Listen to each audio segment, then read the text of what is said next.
当天晚上11点多，海峰岩在来雨的时候有停止，我们就下来看，那一排的船全部已经被吹过来了。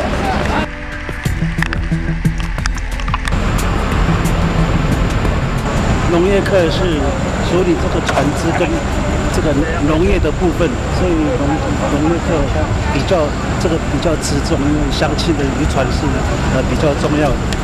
那然后钓完了之后，我们请农业课调查这个受损的一个船的那个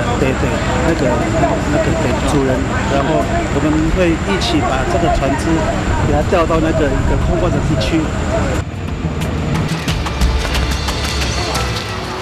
你一看到这个情形要怎么拆，有时候就有一片空白。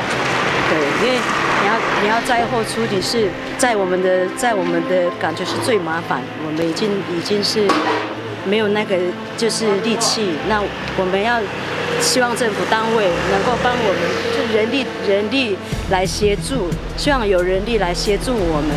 对，因为这个我已经头脑都一片空白。